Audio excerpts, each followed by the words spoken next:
Oke, baiklah. Assalamualaikum warahmatullahi wabarakatuh. Ya teman-teman semua, salam tanam berduri. Semoga teman-teman semua banyak rezekinya sebagai kita petani sawit ya teman-teman ya. Nah, hari ini teman-teman akan saya ajak berjalan-jalan ke kebun sawit saya.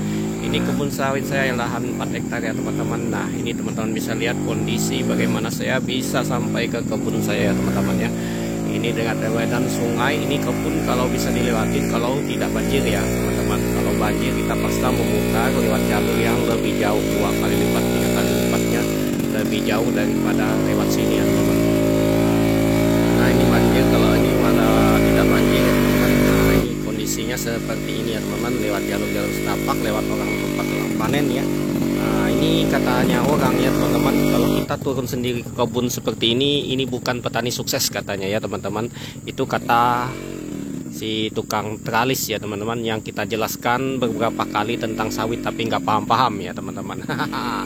Itulah dia teman-teman, kalau kita tidak paham tentang sawit, bagaimana cara perawatan sawit, dikiranya kalau yang sudah sukses itu selalu dikerjakan oleh orang lain, itu cuma milik perusahaan ya teman-teman. Itu bukan sukses lagi karena dia memang punya modal duluan ya teman-teman. Nah, seperti itu.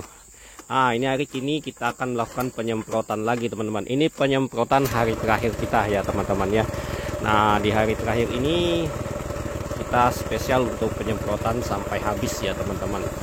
Nah, ini kita selangnya kita ganti sudah teman-teman, jadi selang seperti ini. Yang lama terpotong atau terputus karena lengket di dalam pipanya untuk penyemprotannya ini teman-teman. Nah, seperti inilah kondisinya kita kalau melakukan penyemprotan ya teman-teman ya. Ini ya teman-teman, walaupun kita menggunakan air keruh ternyata hasilnya lumayan bagus teman-teman. Yang penting campuran obat yang kita pakai bagus teman-teman ya, ternyata seperti itu ya teman-teman ya. Nah, ini kita setel dulu. Nah, ini kondisi mesin kita mati-mati teman-teman, jadinya kita hidupkan lagi, alhamdulillah. Nah, ini sebelum kita lakukan tekan pengocokan dulu seperti ini ya, biar obatnya tercampur, karena kita menggunakan campur Garlon, campur Ali ya teman-teman, atau Starlon bisa juga teman-teman. Nah, kemudian ini kita menggunakan obat Band Up ya teman-teman, jenis mereknya Band Up, Can Up, banyak jenisnya, buatan dari Kenzo ya teman-teman ya. Nah, itu kita sebutkan saja mereknya biar kita saling berbagi rezeki ya teman-teman. Nah, di sini kita nggak perlu sembunyikan merek ya teman-teman, karena itu sangat penting sekali buat teman-teman informasi. Kalau teman-teman mau beli obat rumput di luar sana, ini kita menggunakan sistemik bukan kontak. Kalau kita menggunakan kontak untuk lahan seperti ini atau sawit atau rumput yang tinggi seperti ini ya teman-teman, itu sangat tidak mati dia teman-teman ya, kurang mati kalau menggunakan kotak. Makanya kita menggunakan sistemik dengan campuran yang pas dan bagus. Memang untuk obat sekarang ya teman-teman, tidak bisa kita tidak menggunakan campuran ya. Semua obat itu kita harus campur. Kalau kita menggunakan obat murni, untuk matinya pun lambat dan kesempurnaan matinya kurang bagus. Dan kan yang dicampur seperti ini aja untuk matinya masih menurut saya ya kurang bagus ya teman-teman ya. Nah, seperti itu ya, mudah-mudahan teman-teman semua di sana dalam mengerjakan kebunnya ya tetap bersabar teman-teman. Nah, kalau menurut saya, bukannya kita turun ke kebun sendiri seperti ini, mengerjakan sendiri ini, bukannya kita pelit, bukannya apa, kita bukannya sebagai tidak petani sukses ya teman-teman. Nah, kalau soal pendapatan ya teman-teman, nah, kita lumayan daripada kita belum mengerjakan orang lain semua teman-teman. Karena kita mengerjakan orang lain, kalau kita tidak tahu triknya, sebuah kekebunan itu tidak akan jadi teman-teman, tidak akan jadi. Kita banyak mengeluarkan dana sementara hasilnya nggak sesuai ya teman-teman. Punya lahan luas tapi hasilnya tidak sesuai, kita tidak bisa menikmati. Istilahnya kita seperti ini teman-teman, yang maksudnya tidak bisa menikmati. Walaupun kita punya lahan luas, hasilnya banyak, kalau kita kerjakan orang semua, kita tidak turun langsung ya teman-teman. Bahkan kalau kita cuma mengawasi dari luar seperti perusahaan, nah seperti perusahaan seperti itu, kalau kita tidak pandai, tidak punya orang kepercayaan teman-teman, nah itulah yang katakan itu kita harus pandai mengelola keuangan ya teman-teman. Dalam mengelola keuangan ya biar kita istilahnya petani kecil, lahan kecil sedikit, kita bisa menghasilkan atau mendapatkan barang yang kita inginkan. Misalkan teman-teman mau beli mobil mewah ya teman-teman, mau beli mobil mewah atau beli kendaraan atau menyekolahkan anak ya, kalau kita nggak pandai, tidak kita mengerjakan sendiri, dengan lahan kita yang tidak cukup luas. Beda halnya dengan PT. Kalau PT dia menggunakan modal yang banyak ya teman-teman, dan pekerja yang banyak, itu wajar dia tidak turun lapangan langsung. Itu disebut sudah pengusaha ya teman-teman, bukan petani lagi teman-teman. Kalau lahannya yang termasuk PT ya teman-teman, itu apapun petani sawitnya, kalau saya lihat sini sekaya apapun dia tetap turun langsung ke lapangan untuk mengecek atau mengerjakan sedikit. Nah ya teman-teman, nah seperti itu.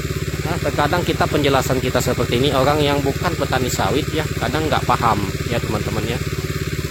Penjelasan saya gini kadang nggak paham orang-orang ya. Nah seperti itu, makanya saya kebanyakan ikut turun langsung, karena uangnya yang saya turun langsung ini saya pergunakan buat yang lain, seperti beli mobil, beli motor, buat jalan-jalan ya teman. Mungkin memang saya nggak pernah posting apapun tentang jalan-jalan atau kita kemana di YouTube saya ini teman-teman, karena memang YouTube khusus tentang perkebunan sawit teman-teman. Nah seperti itu.